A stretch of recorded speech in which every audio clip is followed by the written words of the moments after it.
안녕하세요. 이번 강의 시간 페이지 80페이지. 페이지 80페이지 조적식 구조에 대한 내용입니다.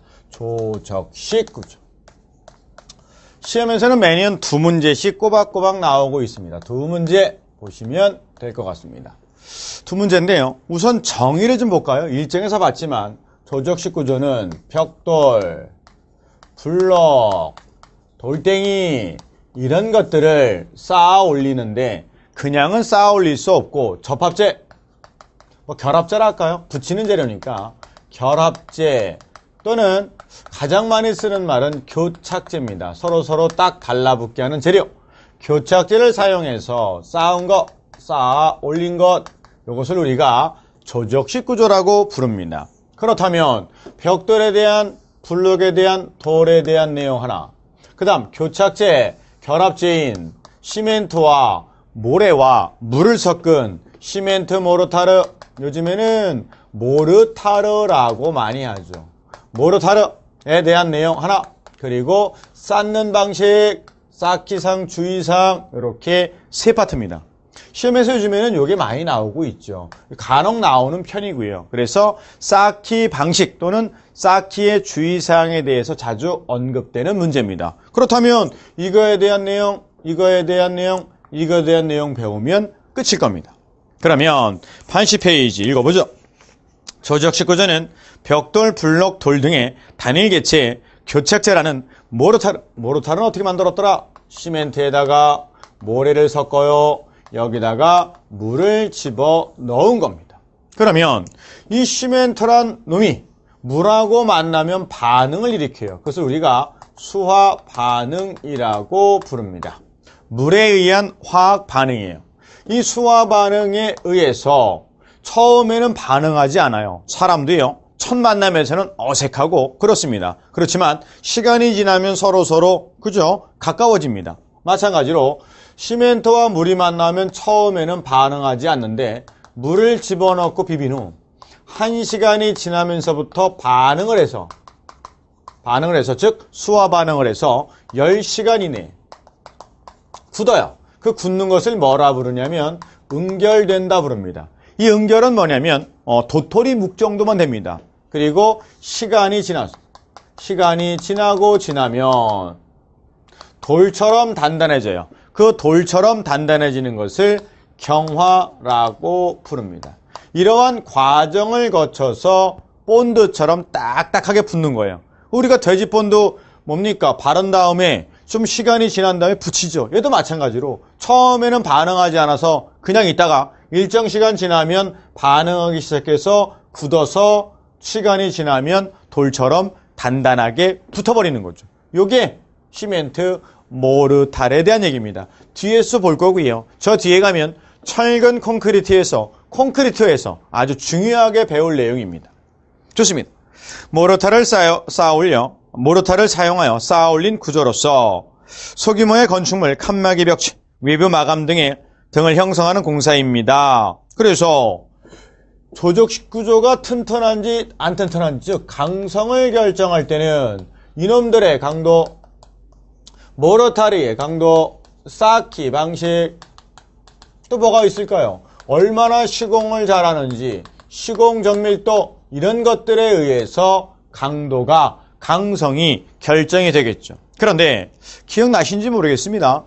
1장에서 특수구조에서 현인 아저씨 앞, 그래서 현수구조는 인장력이 케이블에 있습니다.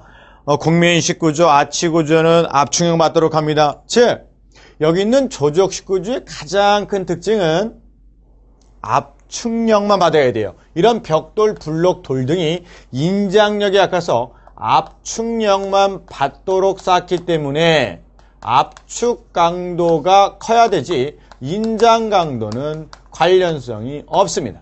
조심! 7회 때 나왔던 문제고요. 그러면 여기에 있는 모르타르는 뭐 하는 놈입니까? 붙이는 재료죠. 그러니 이때의 강도는 압축 강도가 아니라 부착 강도가 커야 될 겁니다. 그렇죠? 그리고 여러 가지 쌓는 방식에 따라 다를 거고 얼마나 그죠? 치수와 규격대로 제대로 시방새로 쌓느냐에 따라서 벽체의 강도는 달라질 겁니다. 별것도 아닌데 시험에 벌써 2번이 나왔습니다. 밑에 장점 읽어보시고 밑에 조적재료 벽돌부터 갑니다. 벽돌을 영어로 브릭이라 불러요. 그래서 약자로는 B라고 씁니다. 블록도 B잖아요. 그래서 B라고 씁니다. 대신 그 밑에 보시면 벽돌의 종류에 보통 벽돌, 특수 벽돌이 있는데 조심할 건 우리가 일반적으로 말하는 벽돌 그러면 시멘트로 만든 벽돌이 아니라 구워서 만든 소성에서 점토를 소성해서 구운 소성점토로 붉은 벽돌을 얘기합니다. 즉 만약에 시험에서 벽돌 그러면 구워서 만든 붉은 벽돌이지 시멘트 벽돌 아니에요. 그 시험에 시멘트 벽돌이라고 내야만 시멘트 벽돌입니다. 잊지 마시기 바랍니다. 거기 보통 벽돌, 붉은 벽돌은 완전 연소 바짝 구워서 만든 것이 붉은 벽돌이고 깜장 벽돌은 대충 태우다 만 거죠. 우리 종이 태울 때 대충 태우면은 그을음 있잖아요. 그래서 검은 벽돌이라 부릅니다. 밑에 특수 벽돌, 시멘트 벽돌 어떻게 해요? 그냥 어떻게? 시험에 시멘트 벽돌 내려면 반드시 시멘트 벽돌이라고 써야 되지. 벽돌 그러면 붉은 벽돌입니다. 오른쪽 페이지 2번. 내화벽돌입니다. 내화벽돌은 말 그대로 불에 잘 견디는 벽돌이에요. 어디에 쓰냐면 굴뚝 아니면 도자기 구울 때 이럴 때 쓰는 게 내화벽돌입니다. 경량벽돌은 가벼운 벽돌이고 포도형 벽돌은 그런가 보다 하시기 바랍니다. 가장 많이 쓰는 게 도로 포정량에 쓰는 게 포도형 벽돌입니다. 밑에 벽돌의 규격. 일반 붉은 벽돌이란 점토를 소성하여 일정한 형태의 제품으로 가공한 것으로 치수는 이렇다는데 이걸 꼭 외워야 될 거냐? 아니 시간 나면 외우세요. 시간 없으면 외우지 마시고요.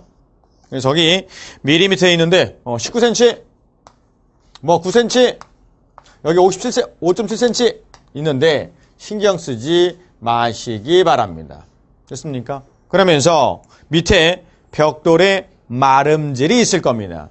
우선은 원칙부터 보셔야 돼요. 뭐든지 간에 잘라 쓰는 게 원칙이 아닙니다. 한 장짜리 온전히 한 장짜리 사용이 원칙이에요. 이 한 장을 벽돌을 브릭이라 부르니까 1비라고 부릅니다.